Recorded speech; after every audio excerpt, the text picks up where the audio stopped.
Hola, bienvenidos sean todos. Esto es Razones de Más, que no son para menos. Cuando íbamos a salir de la casa para ir al colegio, o de viaje a otro pueblo o a una finca, o hasta para ir a la tienda a hacer un mandado, los papás siempre nos decían: "Ni Dios lo lleve con bien, mijo", o "Vaya, mijo, y que la Virgen lo acompañe". Independiente de si uno era creyente o no, esas palabras actuaban como lo que los orientales llaman mantra, un sonido sagrado que tiene el poder de lo dicho, lo invocado. Recuerdo a amigos de la escuela y del colegio, incluso yo mismo, que no practicaban mucho los rituales religiosos, que la familia hacía ver como obligaciones si uno quería ir al cielo cuando llegara la hora de la muerte. Buscábamos cualquier pretexto para no ir a misa los domingos y en muchas ocasiones lográbamos evadir el rezo del rosario en la casa. Pero la bendición de papá o de mamá antes de salir a la calle o antes de acostarnos, más las palabras alusivas a la compañía de Dios en el sueño o en el camino, lograban darnos confianza y nos íbamos o nos dormíamos tranquilos. Ahora que recuerdo esto, creo que el poder de esas palabras dichas por el papá o la mamá tenían la fuerza de una divinidad que no estaba en el cielo sino en ellos, o podría ser en uno mismo. Creo que era el poder del amor de los papás a sus hijos y era efectivo. Uno sentía que Dios lo llevaba con bien y que la Virgen lo acompañaba. Tal vez era el poder de la fe, de la que creo que puede actuar ya sea que crea uno en Dios y en la Virgen o no. En la serie brasileña de José, un sumo sacerdote le explica a una princesa egipcia que la fe es la certeza de que vamos a recibir lo que esperamos, aunque no haya ningún indicio de que eso va a suceder. Eso es la fe. Vuelvo sobre algo que ya he mencionado aquí, el poder de las palabras, y sobre cierta afirmación que más que creencia o religión me parece poesía, literatura que por más ficción que contenga es reveladora, y tal afirmación es esta: Dios hizo las cosas con solo nombrarlas. No pretendo, ni lo he pretendido, poner sobre la mesa la discusión sobre quién es Dios, si existe o no existe, los que creen y los que no, si esta o aquella o aquella otra religión es la verdadera o no.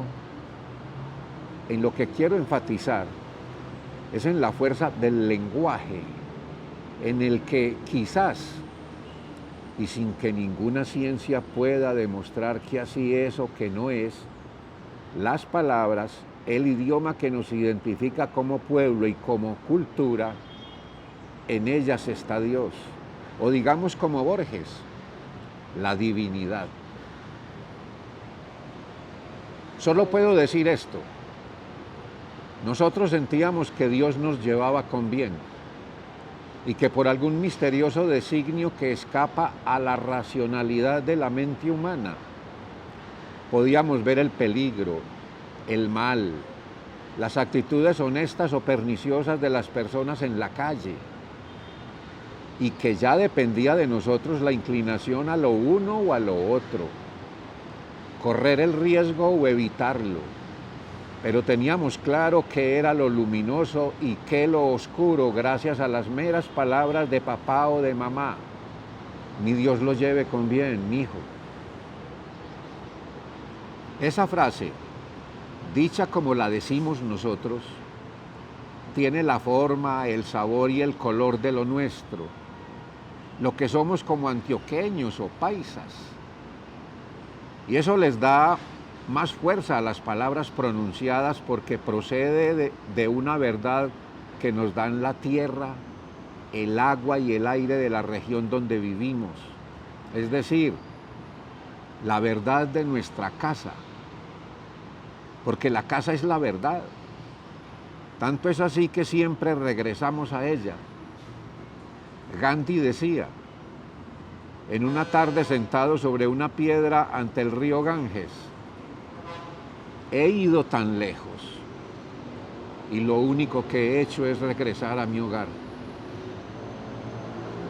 ¿No creen ustedes que tiene una virtud especial la forma como muchos países expresan el agradecimiento?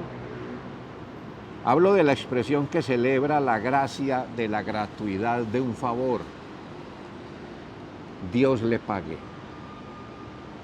Que Dios te pague. Dios les pague. Uno siente que en esas palabras, por sí mismas, por los gestos genuinos con los que muchas personas las dicen, y por una razón que no entra en lo razonable, están la sinceridad, la humildad, el anhelo verdadero de pagar el favor. Y aclaro que aquí la palabra humildad no significa pobreza. Ahora, y esto se suma a lo misterioso, quien para él oye tales palabras, siente de veras que le pagan como paga la divinidad. En otra de las series bíblicas brasileñas, Moisés le dice a Oseías, cuando este todavía no se llamaba Josué, le dice que la fe no hace las cosas más fáciles, Oseías las hace posibles. He ahí la gracia de Dios te pague, hermano, y de mi Dios lo lleve con bien, mijo. Soy Luis Alirio Calle y esto es Razones de Más. Les deseo lo mejor y que no nos preocupe no pensar igual, que nos preocupe no pensar.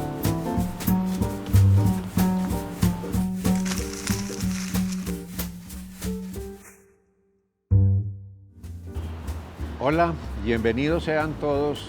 Esto es Razones de Más, que no son para menos. ¿Qué piensan o qué les hacen sentir a ustedes titulares como estos? Finlandia, el país más feliz del mundo. Aarhus, Dinamarca, la ciudad más feliz del mundo.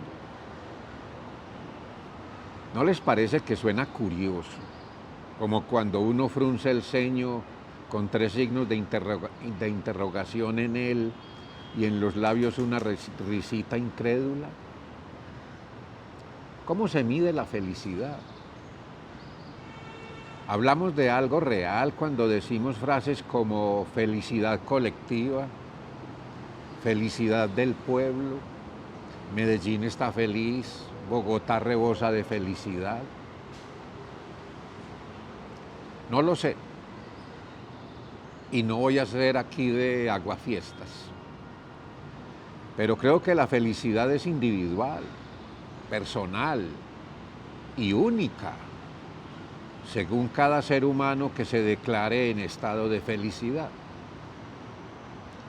Se dice por ahí que la felicidad viaja de incógnito. Creo que es cierto, porque veo, siento, que no es posible programar la felicidad, ponerla en una agenda y decir que mañana a las 3 de la tarde voy a ser feliz. No se puede prefabricar la felicidad, porque ella viene de nuestras propias acciones, advierte el Dalai Lama, por ejemplo. En el ahora selvático y en muchos casos frívolo mundo de la información, La estadística juega en la delantera de la producción de noticias en todo el planeta. Sin embargo, ¿no les parece que hay algo en la estadística que no lo deja a uno contento del todo? Como cuando dicen que mañana habrá verano y uno pierde el sueño por causa de truenos y rayos durante toda la noche. En los resultados de muchas operaciones estadísticas puede haber grandes mentiras que la publicidad, la propaganda, el periodismo convierten en verdades. Oí la otra vez en una tertulia que un profesor causó un escándalo en su colegio porque corrió la voz de que el tipo se acostaba con el 50% de sus alumnas. Todos en el plantel se escandalizaron y decían, por Dios, cuántas muchachas perjudicadas por ese maldito. Y el profesor fue estigmatizado y condenado. Virgen Santa, se acuesta con el 50% de sus alumnas. ¿Cómo puede ser? Más tarde, se aclaró que el profesor tenía 2 alumnas y que una de ellas era su novia. Creo que en el ranking, o mejor clasificación, de países y ciudades del mundo más felices, el término más asertivo para definir lo que se pretende con la estadística que hacen para tal cosa, no es felicidad, sino bienestar. De felicidad el diccionario dice que es el estado de grata satisfacción espiritual y física. Y de bienestar dice, conjunto de las cosas necesarias para vivir bien. Es claro entonces que bienestar se refiere a tener acceso a lo necesario para sentirse a gusto en un determinado entorno social, al estado general de servicios y atención a los derechos que procura una sociedad a su población. En las preguntas que suelen hacerse para establecer el país y la ciudad más felices, se incluyen la educación, la salud, la atención a los diversos grupos sociales, la inclusión de los ciudadanos en la toma de decisiones, el medio ambiente, la economía, la movilidad, la seguridad, la corrupción, ausencia de corrupción. Pero tener todo eso, incluida la ausencia de corrupción, no es necesariamente un estado de felicidad que cobije a uno por uno de los que integran ese pueblo, de igual manera y con los mismos efectos sobre cada quien, como el amor o como el odio. La felicidad y la infelicidad no admiten ser sometidas a la estadística, ni a ninguna ciencia exacta. Por eso es que le suena a uno raro, como chistoso, el titular que anuncia que tal país es el más feliz del mundo, o que aquella ciudad es la más feliz de todo el planeta. Un país no es una persona, tampoco lo es una ciudad. País y ciudad son conceptos que aluden a centenares, miles, millones de personas, y cada quien es único e irrepetible en el ancho universo. ¿Puede un Estado librar de la soledad a todos sus ciudadanos?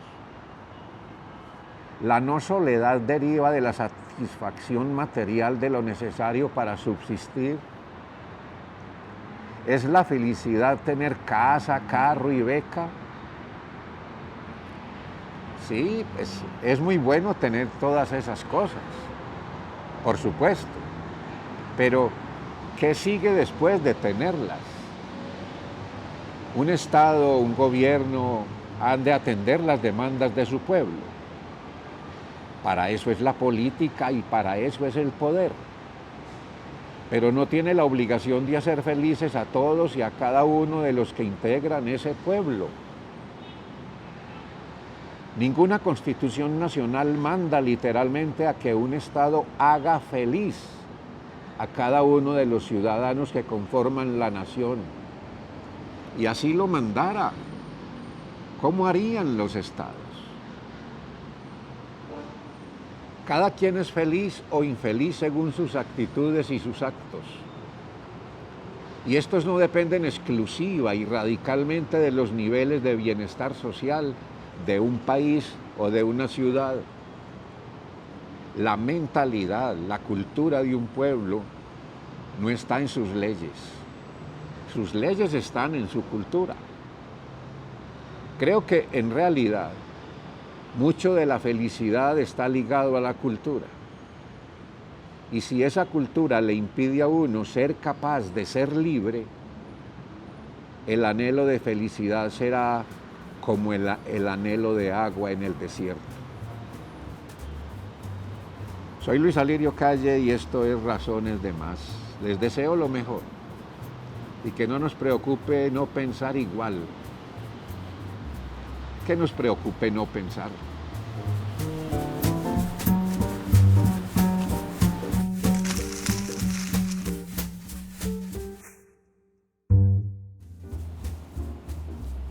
Hola, bienvenidos sean todos. Esto es Razones de Más, que no son para menos. Debe ser terrible la vida para la persona que no es capaz de confiar en nadie. ¿No creen? Pero, ¿qué ha de suceder para que uno sea capaz de confiar en otro? Suele pensarse que la confianza está en el milagro de la amistad, pero ¿qué fuerza crea la facultad de confiar en el amigo?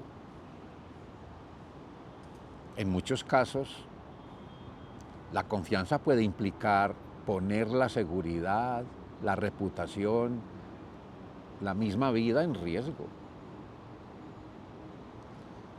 ¿Cómo puede estar uno seguro de que puede confiar en este, en aquella, en el que me promete esto y lo otro? ¿Cómo se obtiene la confianza? Yo no creo que haya fórmula para tal cosa. Ni las matemáticas con su exactitud pueden darnos una. Pienso que como el amor, la confianza no es medible, no es un deber, no es una obligación, ni es recompensa ni premio, tampoco el resultado de la publicidad de un producto, por ejemplo. No puede ser materia de un mandato, decreto o ley. Ningún rey podrá decir, ordeno que confíen en mí. La gente le hará creer que sí, que ellos confían en él, pero eso no crea la confianza realmente. La confianza, creo, como el amor, es una suerte de conquista para la que no se requieren armas ni fuerza, tampoco promesas, ni alabanzas, ni adulaciones. Tengo para mí que una de las cosas que más desconfianza causan, es la adulación, la misma que abunda en los ambientes de riqueza y esplendor, y sobre todo, de poder. Pienso en esto y me parece que uno confía porque intuye que puede hacerlo. Intuye.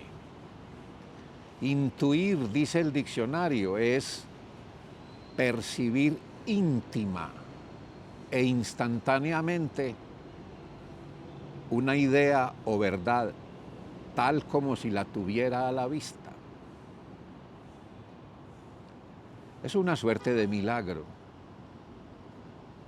siente uno. Y ese milagro no lo hace Dios, lo hace el otro en quien uno confía. Mejor dicho, entre los dos se hace el milagro. Pero he aquí que por humano ser, el peligro de pérdida se mueve bajo los fundamentos de la confianza. Por desgracia y por experiencia, por historia, sabemos que es más fácil perderla que conquistarla. La condición humana parece tener la potestad de destruir lo que justo más le cuesta. Creo que la verdadera seguridad está en la confianza, pero por su condición de humana, la seguridad es lo más frágil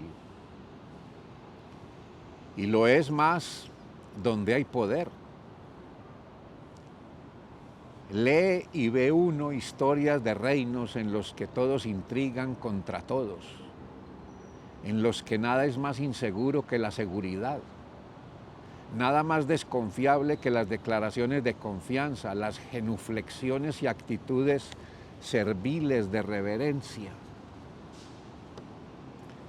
Existe de los griegos antiguos la historia de dos jóvenes llamados Damón y Pitias, ambos discípulos de famosos filósofos. Eran amigos, tanto que confiaban absolutamente el uno en el otro. Un día Pitias dijo en público que ningún rey debería tener poder absoluto sobre su pueblo porque eso lo convertía en tirano, en injusto. Al rey no le gustó la advertencia de Pitias y ordenó arrestarlo. Lo condenó a muerte. Pitias le pidió que le permitiera ir a su pueblo de origen para despedirse de sus hijos y de su esposa, y el rey, negándole el permiso, le dijo: oigan a este, además de tirano me consideras estúpido. Si te dejo ir no volvés. ¿Quién regresa a donde sabe que lo van a matar? Bobo. Damón, el amigo de Pitias, se acercó al rey y le dijo: yo me quedo en lugar de Pitias, su majestad. Me quedo como garantía. El rey soltó una carcajada y le dijo que si era idiota, que cómo iba a confiar en el regreso de alguien a quien van a matar. Él volverá, replicó Damón. Y así se hizo. Damón fue puesto preso y Pitias partió para ir a despedirse de los suyos. Todos en el reino se burlaban día y noche de Damón. Le decían bobo, imbécil, ingenuo, por confiar en un condenado a muerte. Damón siempre respondía: él volverá. Si demora, será sin duda por dificultades en el mar o por alguna otra causa, pero él volverá. Y llegó el día de la ejecución. El rey fue a ver a Damón y a burlarse aún más de él por idiota, por taraba, por confiado. Al momento en que el verdugo iba a ejecutar a Damón, se abrió el portón del reino y entró Pitias, casi sin respiración, sucio y maltrecho. «Aquí estoy», gritó, y el verdugo se detuvo. El rey, sin poder dar crédito a tal grado de lealtad y de confianza, liberó a Damón y le perdonó la vida a Pitias. Y les pidió a ambos: enséñenme a tener una amistad así. ¿Cómo puedo confiar tanto en alguien como ustedes dos, el uno en el otro? Ni Damón ni Pitias le respondieron. Y ahí termina la historia. Quizás los dos amigos vieron en el poder del rey y en la ambición de sus cortesanos las caras de lo imposible. Soy Luis Alirio Calle y esto es Razones de Más. Les deseo lo mejor y que no nos preocupe no pensar igual, que nos preocupe no pensar.